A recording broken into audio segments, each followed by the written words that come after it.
आपका स्वागत है। सुबह फोन की घंटी ने जगा दिया। खबर आई कि क्या विकास का भी एनकाउंटर हो गया है। तलाश शुरू की ट्विटर पर और दूसरे न्यूज चैनल्स और इन पर। एक दो मित्रों को फोन किया, तब तक कुछ संदेश आने लगे। सब जगह से संदेश आ रहे हैं कि ठीक उसी तरह जैसे कल उसके एक सहयोगी का, जैसे फरीदाबाद पुलिस ने पकड़ा था और उत्तर प्रदेश पुलिस उसे ला रही थी, कानपुर से पहले उसने पुलिस के अनुसार पुलिस का हथियार छीन के भागने की कोशिश की और वो मारा गया। अभी इस बारे में कोई सरकारी बयान तो नहीं आया है कि विकास दुबे के साथ क्या हुआ, लेकिन ये खबर बहुत जोर से आ रही है कि उसका भी उसी तरह से एनकाउंटर हो गया है। अब इस खबर पर चूंकि बहुत सारे ऐसी चीजें जुड़ी हुई हैं जो भावनात्मक ढंग से ही नहीं देखी जा सकती और जिनको जरूरी है कि कानूनी और दूसरे मानवीय मुद्दों से भी देखना होगा, क्योंकि ये एक ऐसी परिस्थिति है जो किसी लोकतंत्र के लिए तो समझ में आने वाली चीज नहीं है। तो इसलिए इस पर बात करने के लिए हमारे साथ शरद गुप्ता जी हैं फिलहाल, अमर उजाला के संपादक, और कुछ और लोग भी अभी जुड़ सकते हैं। सुबह सुबह की बात थी तो शुरू में हम लोगों ने बातचीत इस पे शुरू करने के लिए जो संभव हो सका उनसे शुरू किया है। शरद जी, आप इसको कैसे लेंगे इस सूचना को? अभी तो इसकी पुष्टि सरकारी तौर पर होना बाकी है, लेकिन बाकी सारे माध्यमों से आ रही है कि ये दुर्घटना, ये इस तरह से ये घटना हो गई है कि वो भी एनकाउंटर हो गया, जो एक शब्द है फर्जी मुठभेड़ों के लिए एक नैतिक शब्द को एकदम ले लिया गया है, एनकाउंटर। तो पता नहीं इसमें क्या है, लेकिन कैसे लेंगे इसको?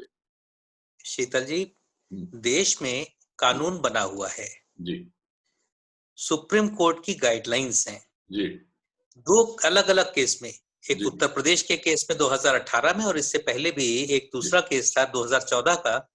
उसमें सुप्रीम कोर्ट ने कहा था कि हर एनकाउंटर के केस की जुडिशियल इंक्वायरी होगी, प्रॉपर जांच होगी, क्योंकि ये जुडिशियल क्योंकि ये जो एनकाउंटर्स हैं ये एक्स्ट्रा जुडिशियल किलिंग्स का एक दूसरा नाम हो गए हैं। कि अगर आप उसको सजा नहीं दिला सकते तो उसको सजा मिलने से पहले ही एनकाउंटर कर दीजिए। एनकाउंटर का अर्थ हो गया है कि पकड़ा और आपने मार दिया, राज्य द्वारा हत्या। जी, राज्य द्वारा हत्या। तो हत्या तो हत्या है, चाहे राज्य द्वारा या किसी और के द्वारा, इंडिविजुअल के द्वारा। जी जी जी जी जी। आपको अगर याद होगा, एक बहुत चर्चित केस हुआ था 1991-92 में। 91 की बात है मेरे ख्याल से, मार्च अप्रैल की, जब चुनाव शुरू होने ही वाले थे उससे पहले। पीलीभीत में 10 आतंकवादियों को बस से उतारकर पुलिस ने मार दिया था। ठीक बात। केस चला, उसमें अल्टीमेटली जो उस समय आरडी त्रिपाठी वहां के एसएसपी थे, उनके खिलाफ स्ट्रक्चर्स भी पास हुए और अल्टीमेटली वो प्रमोट कभी नहीं कर पाए, मतलब प्रॉपर करियर ही उनका खत्म हो गया था।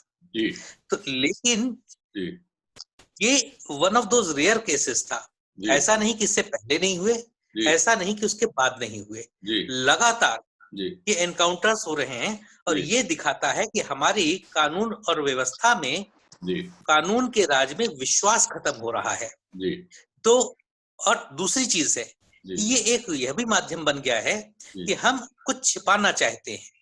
यदि हम अगर आप सोचिए, मोहम्मद कसाब का उसी समय एनकाउंटर कर दिया जाता जिस समय उसने एक पुलिस वाले को मारा था, काम्बले को। जी। तो जितनी चीजें, जो सबूत हम जुटा सकते थे, वो सारे खत्म थे। तो इस मामले में भी एक के बाद एक जितने भी लोग थे, विकास दुबे के साथी थे, सब मारे जा चुके। तो अब हकीकत के बारे में बताएगा कौन कि उस रात को क्या हुआ था? उनके राजनीतिक संरक्षक कौन है? उनके प्रशासन में संरक्षक कौन है?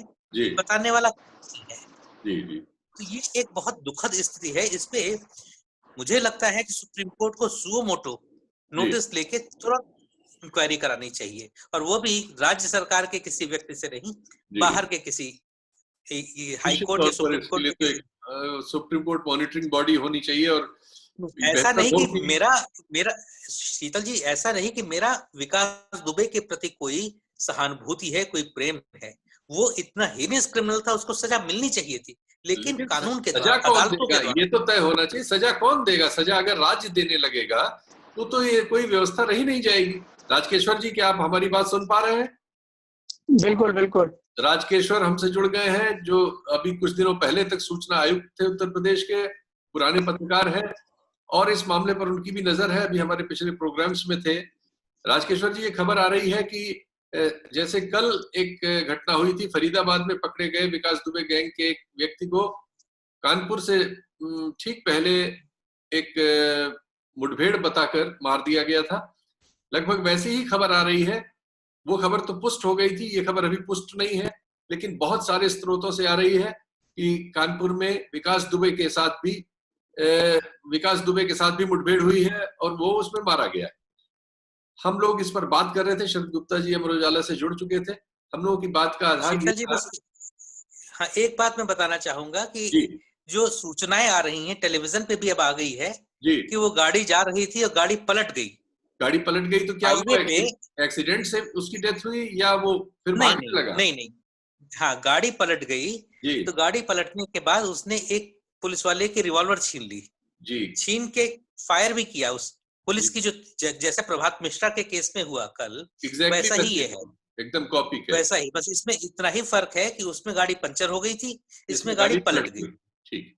और तो उसने फायर किया, उसके जवाबी फायरिंग में वो मारा गया। तो राजकेश्वर जी, आपने सुनी लिया कि शरद जी बता रहे हैं कि इस तरह की खबर अब टेलीविजन चैनलों पर भी आ गई है कि गाड़ी पलट गई। इसमें स्टोरी है, कल गाड़ी पंचर हुई थी और दोनों मामलों में अभियुक्त ने पुलिस से हथियार छीनने की कोशिश की।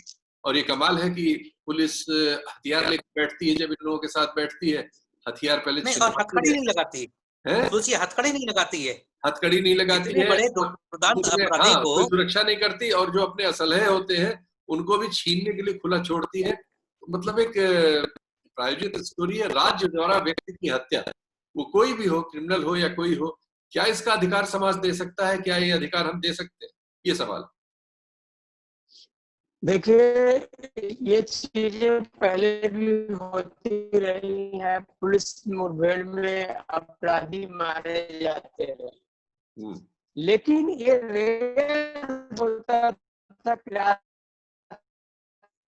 को मुठभेड़ हुई, मार दिए गए, बहुत रेयर सुनने को मिलता था, पकड़ लिया और पकड़ के ले जाकर मार दिया।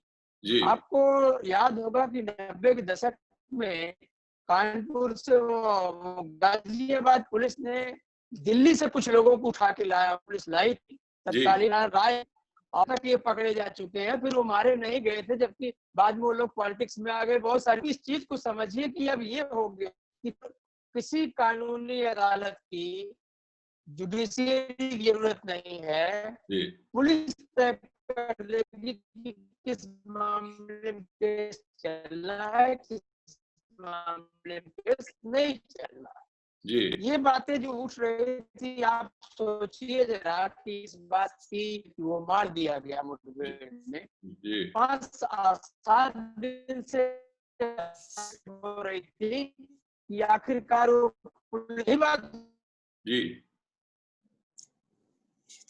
हाँ, उनकी आवाज थोड़ी गड़बड़ हो रही थी। हाँ शरद जी, कुछ आप बोल रहे हैं? हाँ, कल से बात आ रही थी कि मध्य प्रदेश में जिस तरह से उसने सरेंडर किया, उसमें मध्य प्रदेश सरकार के एक बहुत वरिष्ठ मंत्री का हाथ है। वो उनका समर्थन था उसको, और वो लगातार उनके टच में था, और पूरा स्टेट सरेंडर था। तो वहां से लेके और उत्तर प्रदेश सरकार के कई मंत्री थे जो उसका संरक्षण कर रहे थे। समाजवादी पार्टी के लोग थे, बहुजन समाज पार्टी के लोग थे। माना यह जाता है कि कानपुर देहात और इटावा, ये 3-4 जिलों में कुछ भी होता था, यदि आपको चुनाव जीतना है तो आपको विकास दुबे का साथ लेना ही पड़ेगा।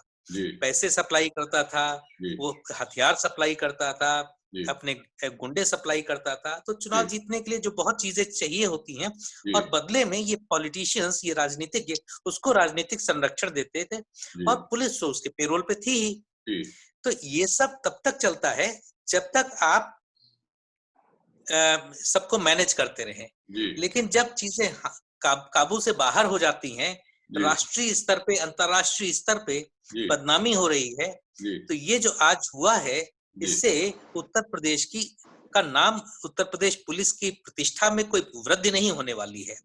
ये बहुत ही दुखद है और ये इसका तुरंत इस पे इंक्वायरी होके और जो दोषी हैं ये इस ट्रेंड पे दोषी तो खैर अलग बात है, इस ट्रेंड पे रोक लगनी चाहिए कि आज आपने एक दोषी को मारा है, कल को वो आपको या मुझे उठा सकते हैं, हमारा एनकाउंटर कर देंगे कि सब ये भागने की कोशिश कर रहे थे, इन्होंने पुलिस की रिवॉल्वर छीनी, फायर किया और सब शरद गुप्ता मारे गए।